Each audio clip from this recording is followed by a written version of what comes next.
Hi, welcome everyone. Um, I want to open with this imagery.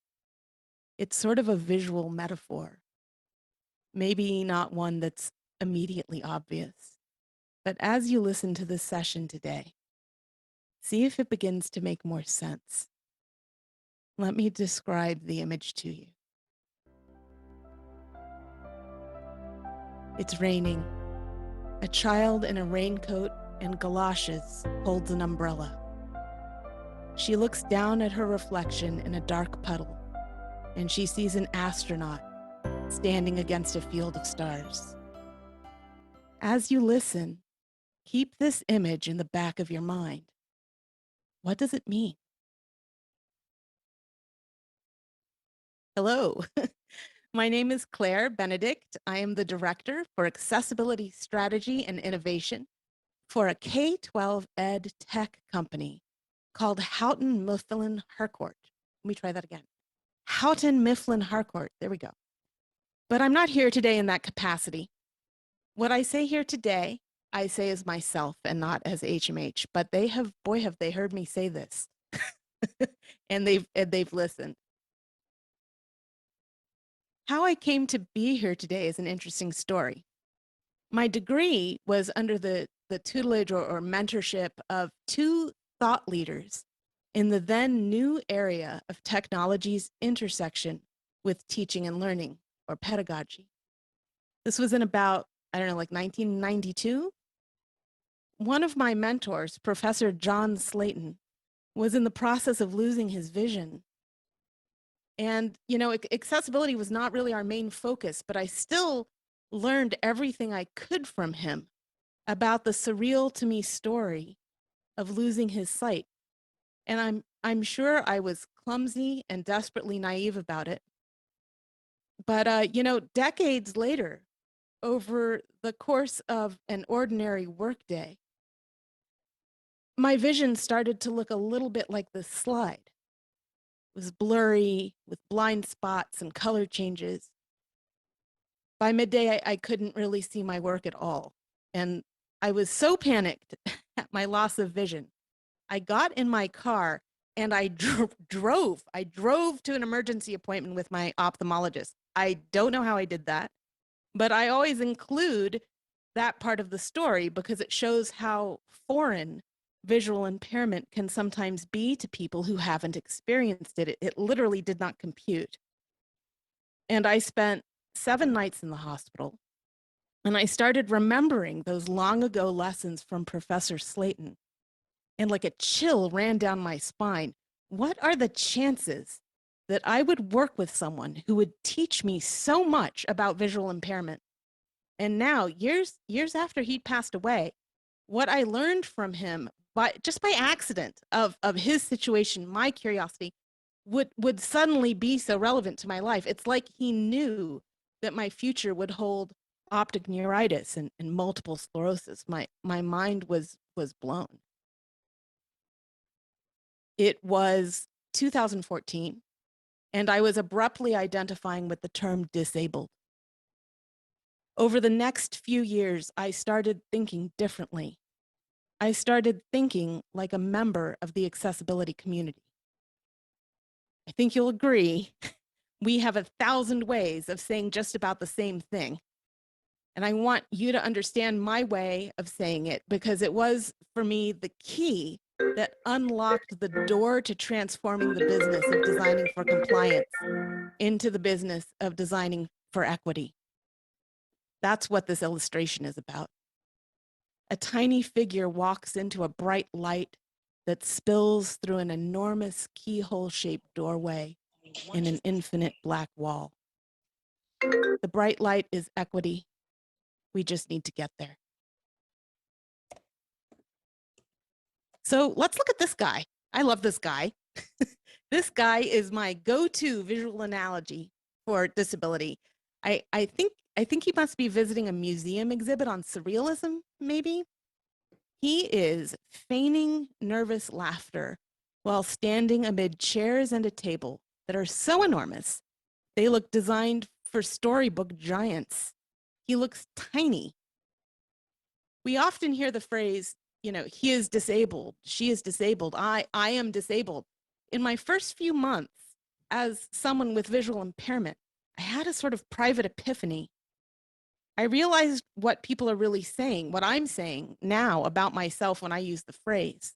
All these uses of the phrase, I am disabled, are actually the abbreviated form of the full sentence, I am disabled by the world around me. I am disabled by the world around me. This guy finds himself disabled by his environment. This dining room set was designed with someone else in mind.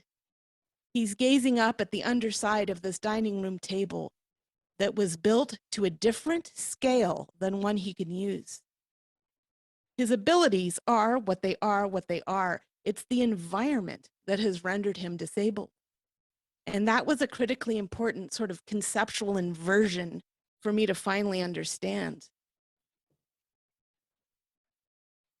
Because now I knew that the term disabled can sometimes be descriptive of a person's situation or circumstances rather than the person. If I saw Professor Slayton in his office, familiar to him with any tech he needed, right at hand, then he was as fluent in his world as I was in mine.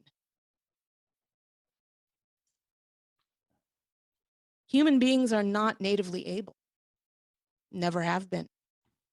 Homo sapiens arrived at the use of tools to overcome disabling circumstances. It's something like the signature of our species. Think about a scuba diver, a beekeeper, a fireman, a construction worker, an astronaut. They are using equipment to do things they otherwise couldn't do.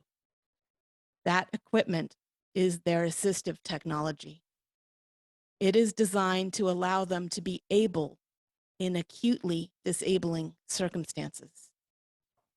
All these are examples of people enabled by design.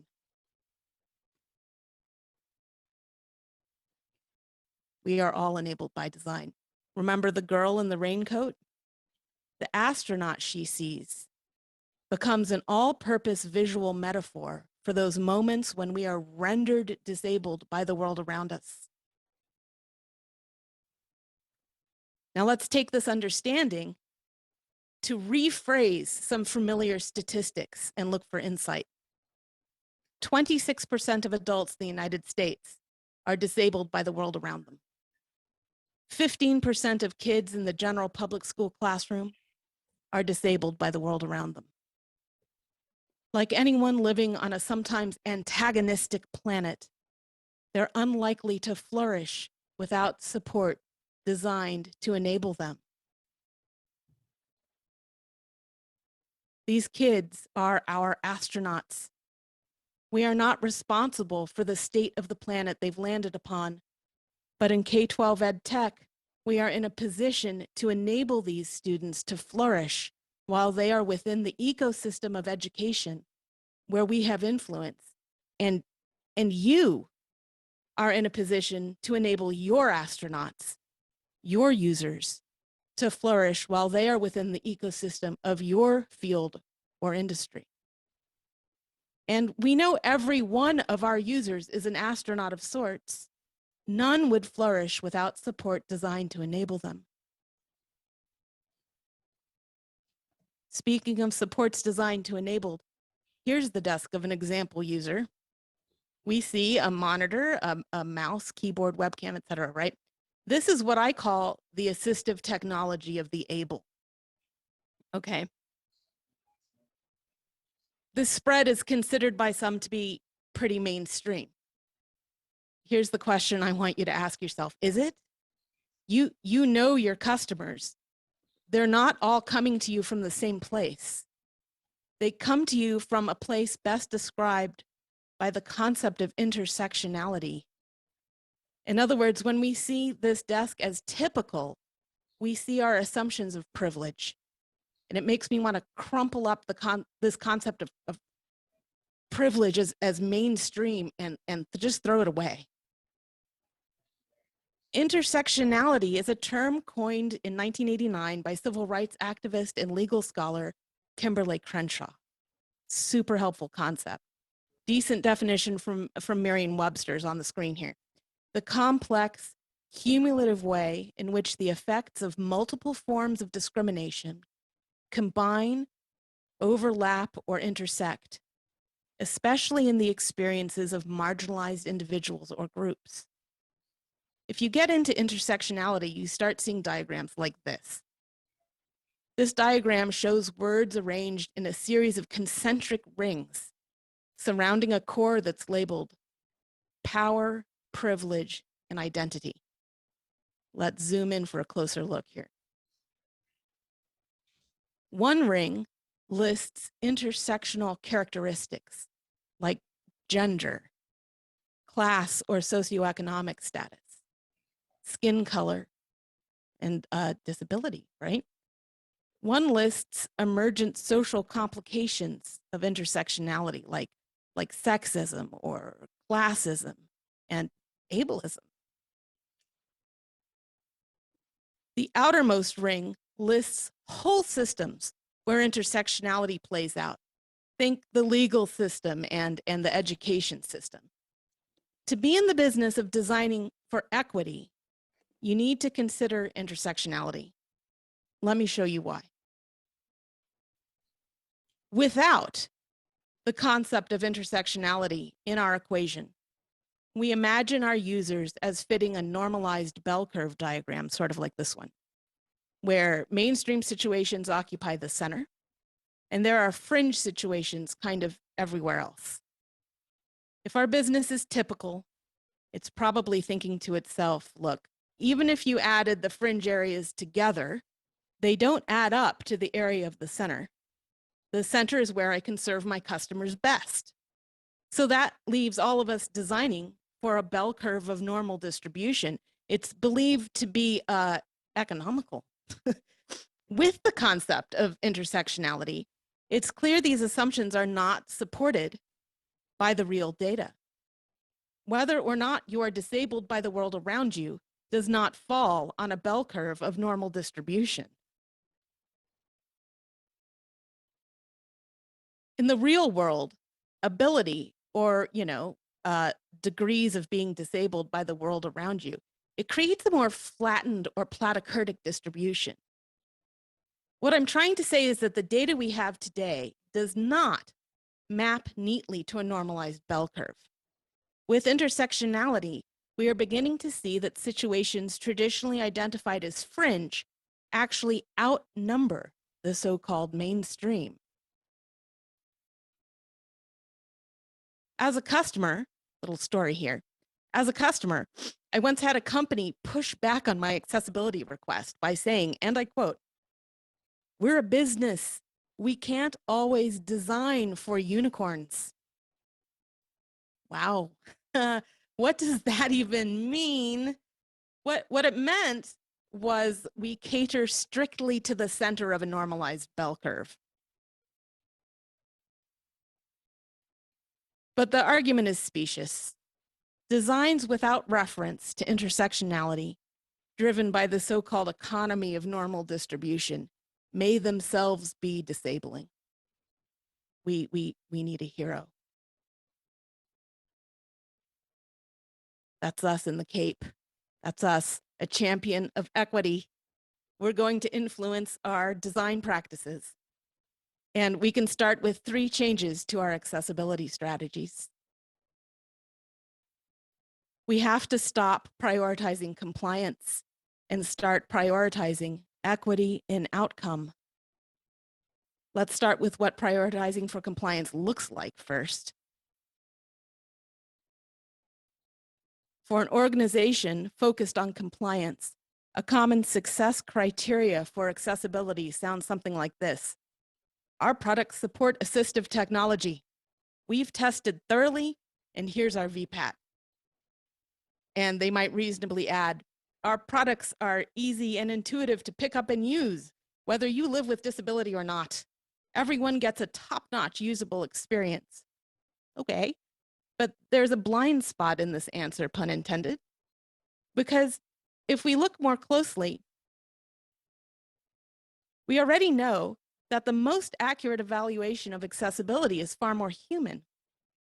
We know WCAG's charter is to help us ensure that disabled adult users can perceive, operate, and understand general websites. Okay, that's news, information, social media, marketing, shopping, etc. Those are website purposes.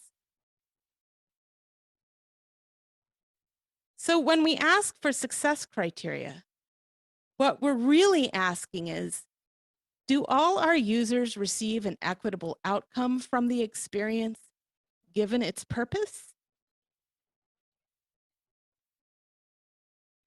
We must prioritize the equitable realization of purpose and the equitable realization of outcome. I'll try to explain a little bit about how. Designing for equity and outcome starts with keeping an eye on measurements that reflect user satisfaction and success. The dotted line represents the threshold for successful user outcomes. These measurements might come from user testing, interviews, observations, surveys. There are so many methods to choose from, right? The yellow comic book explosion represents a user falling short of success. She could have started anywhere on this bell curve and we would have the same concern. The bottom line is this: no matter how our users come to us, they should be enabled by our design to reach successful outcomes. When we observe a group struggling with success, equity and outcome practice kicks in. Let's look at an example. In K-12 ed tech, our public school customers are actually required by federal law to be WCAG compliant. So how is that going for us?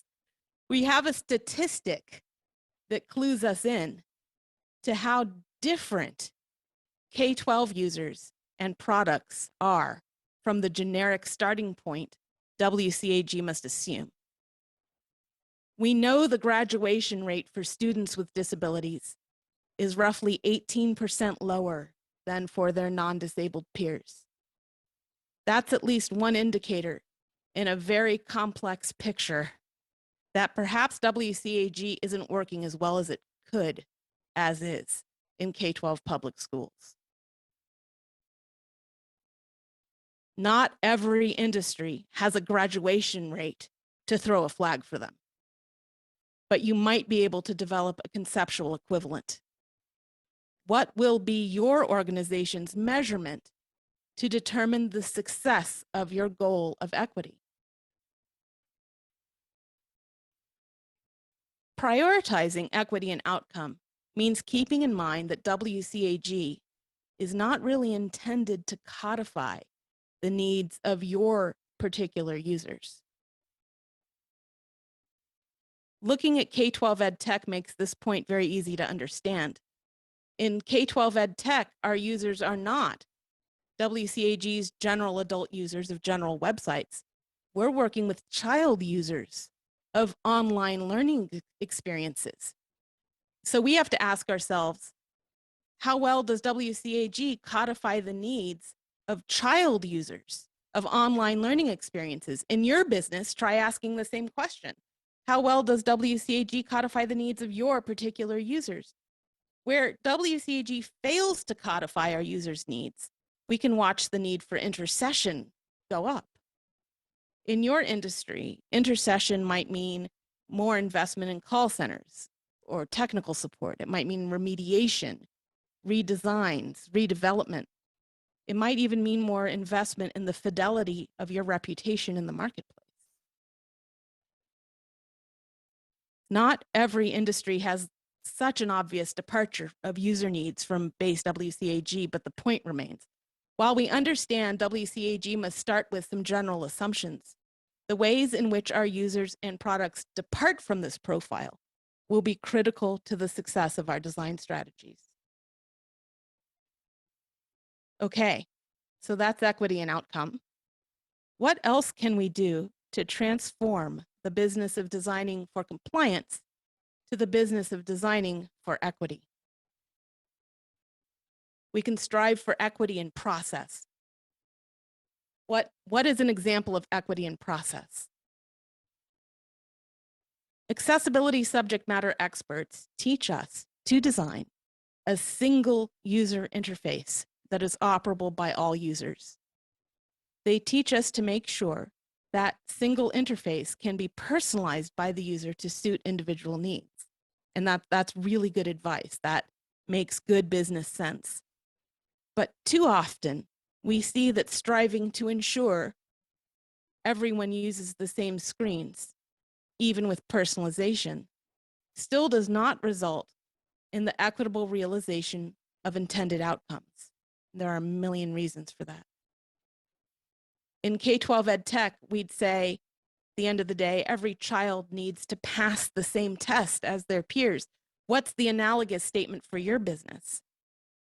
How can we change our business processes to bring us closer to this goal? We are advised to create a single, unified interface for all our customers, but we're not often given the resources to ensure all customers can succeed with it equally. Here's an example from K-12 ed tech again, okay? Learning companies have a process to make sure their online programs are instructionally sound. They can show evidence of how students perform with their stuff because the outcome can be measured via academic testing. But any assumption that all students will perform the same way given the same program is flawed. We know kids start from all different places and have all different kinds of challenges in play. That makes it easy to understand the need for academic efficacy testing across different student groups. But this is applicable to you too. The accessible user experience, the AUX, should be subject to all the same processes as the UX.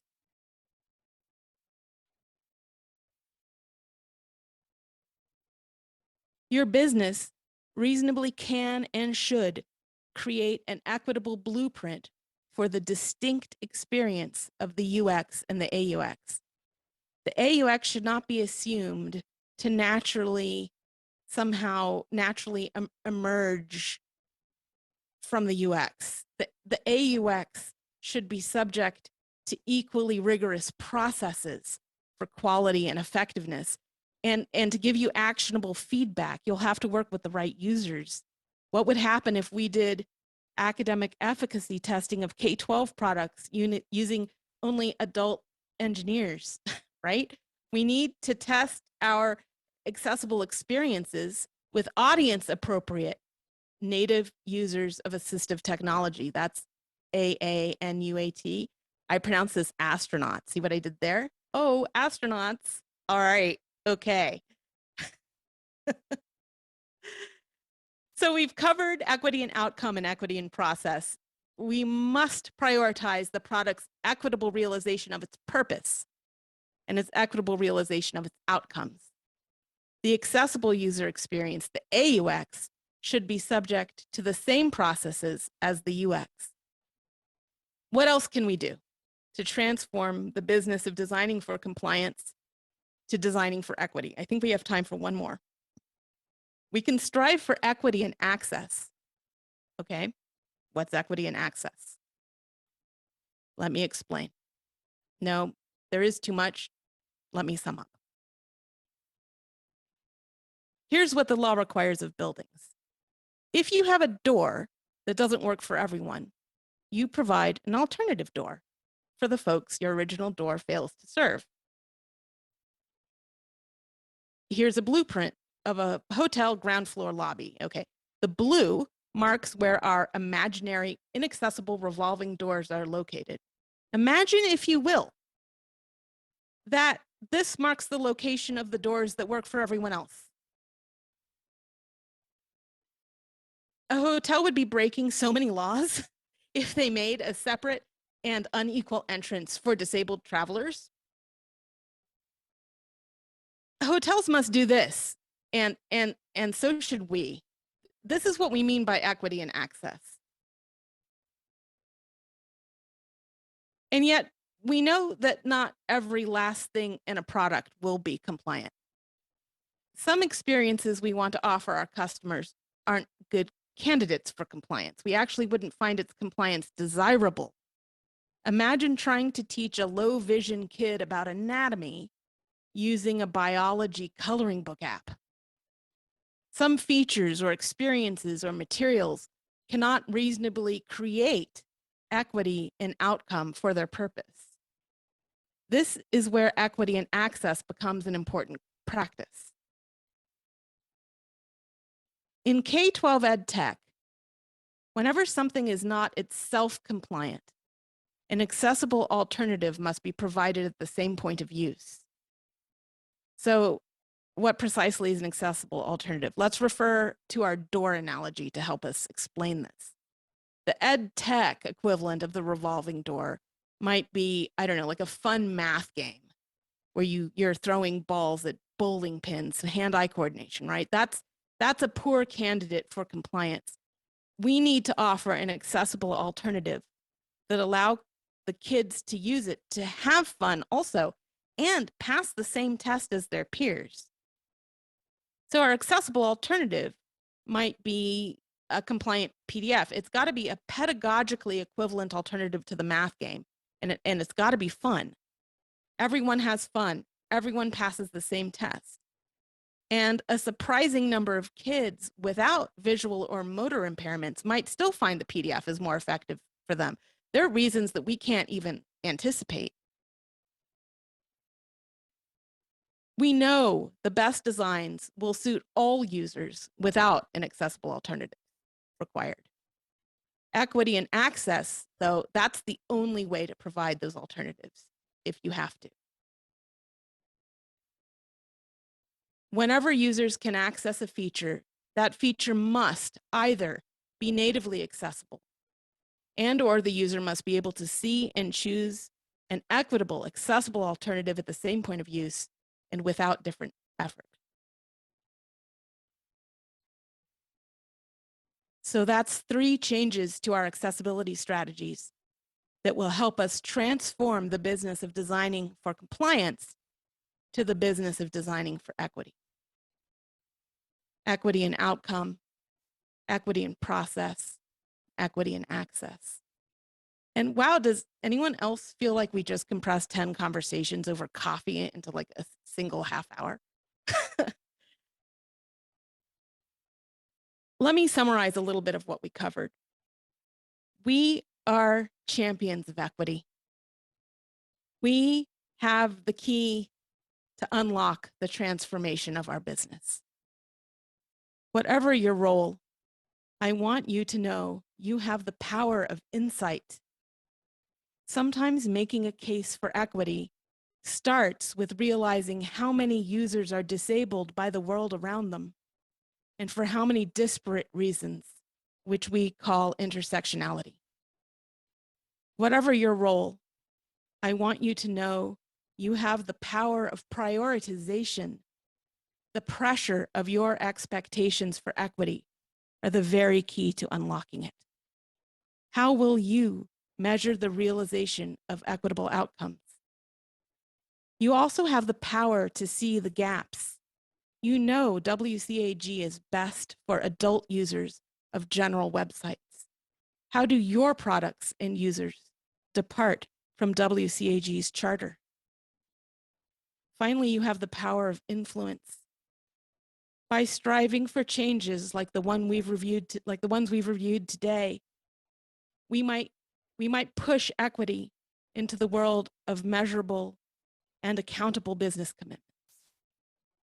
And let's not forget the visual metaphor we started with. On the screen, we see the now familiar child in a raincoat with an umbrella. She looks down at her reflection in a dark puddle and sees an astronaut standing against a field of stars. Did you ever take a guess at its meaning? She sees herself. When we first saw this picture, she was alone. Now the champion of equity embraces her and her starlit reflection. And a second voice, our voice, says, "We see you too." There are those of us out here in the technology sector who want, like you, to make meaningful changes. We want to be the instruments of equity for all our customers. Together, we will find a way. Thank you.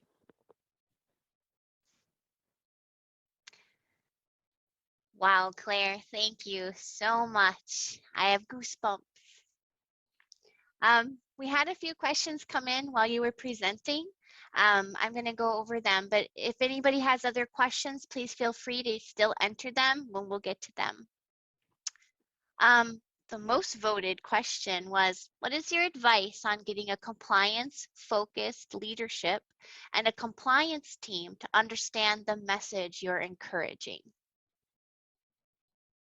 A compliance-focused team is thinking about, usually about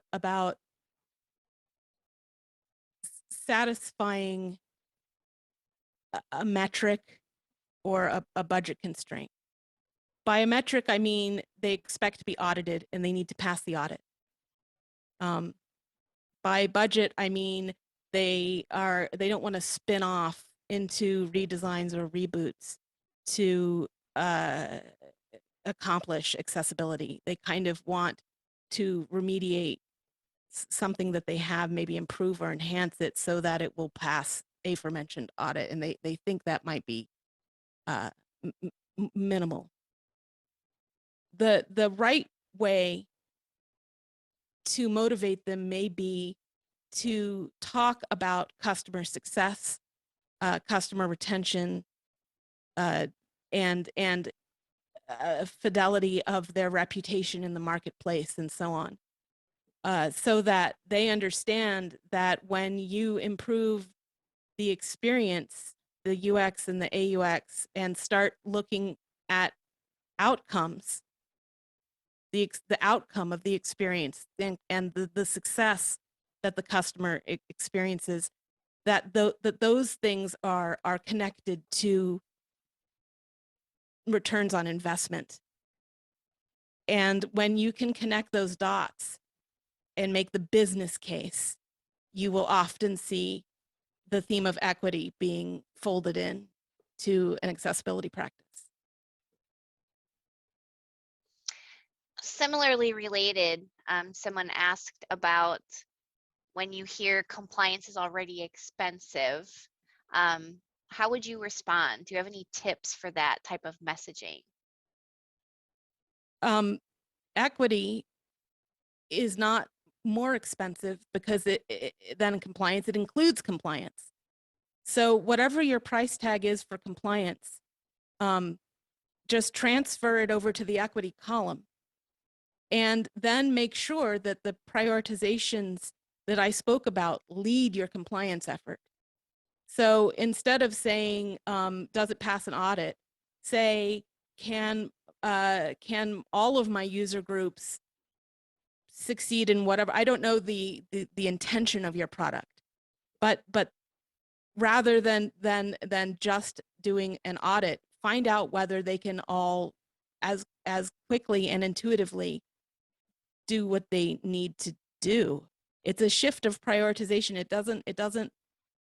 It's more an attitude than a project scope, in a sense. It's a very similar project scope.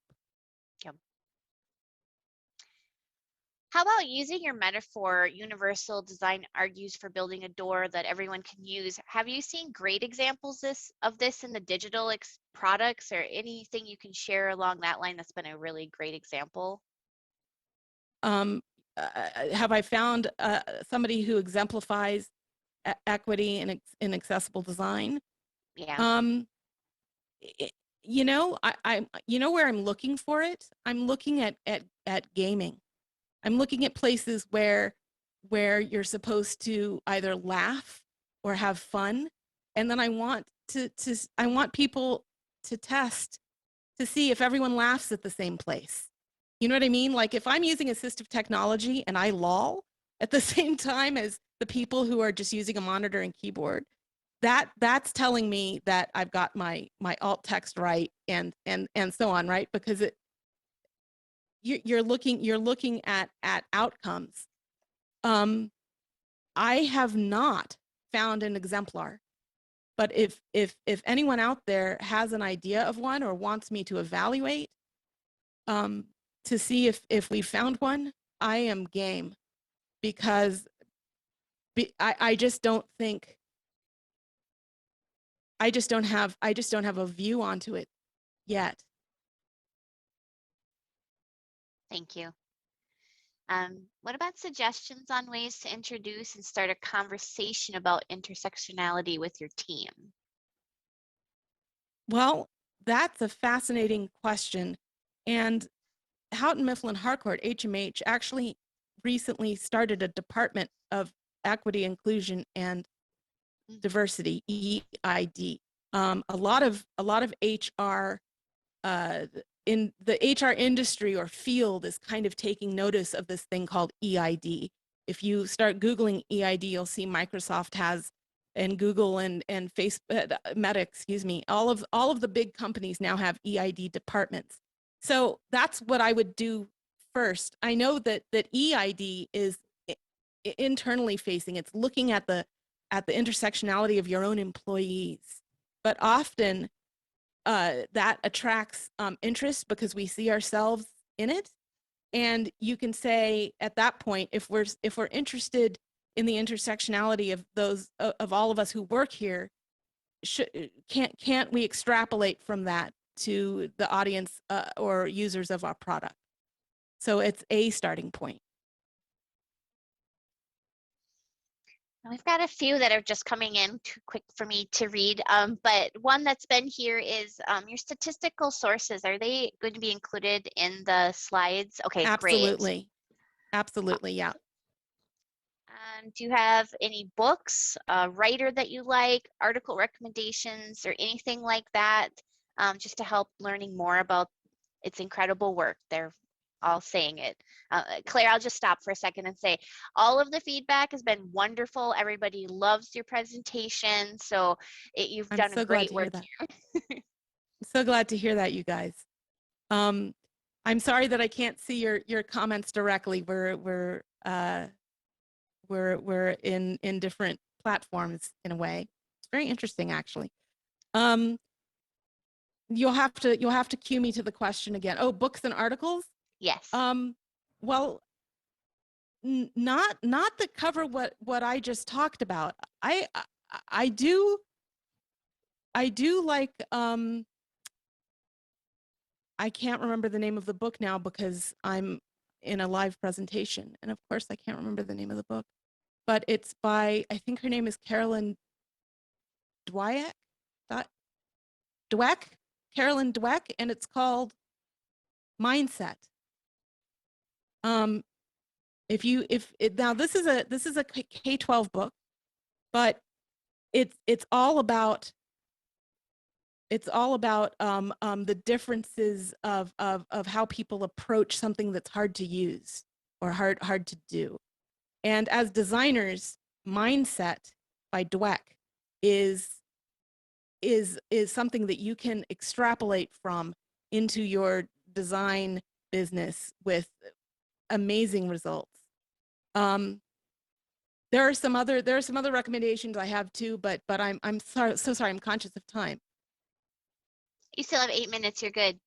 Oh, okay. There were no more questions. Okay. Well, gosh. You should also go to cast.org, CAST, like a cast on a leg, cast.org, and look at what's called the UDL guidelines, Universal Design for Learning. It's basically, it looks like it's for kids. It looks like it's for children who have to learn things. But what it really is intersectional design, intersectionally aware design practices, Universal Design for Learning, UDL, at cast.org. I cannot recommend this enough. I don't know if you can see, I have the book. No, you can't. You can get a print book. You can get it in accessible PDFs. You can get it as HTML. It's an absolute phenomenal design reference, because when you are creating software, you are creating a learning experience. It's software products have to teach you how to use themselves. And so all of the what we call usability, the ability to immediately pick up how to use a piece of software, that's actually an instructional design trick also. It's teaching itself to you as you use it. And to shorten that learning curve, UDL is an incredible design reference. Great. Another question that's come in is, have you encountered resistance to equity? And if so, how have you managed those situations? That's one I'm interested in too. I have. Equity in process is hard for people, because a business that isn't brand new, that's been around for a while, it really needs to hear the business case. It wants to know that there's a return on an investment, that if I've always been testing with user group A, and I'm suggesting that we do A plus 2 or 3 other people, so a bigger A, or A and B, they're going to want to know, what do I get out of that? And as long as you can get that business case structured, there is no business that can resist your call. And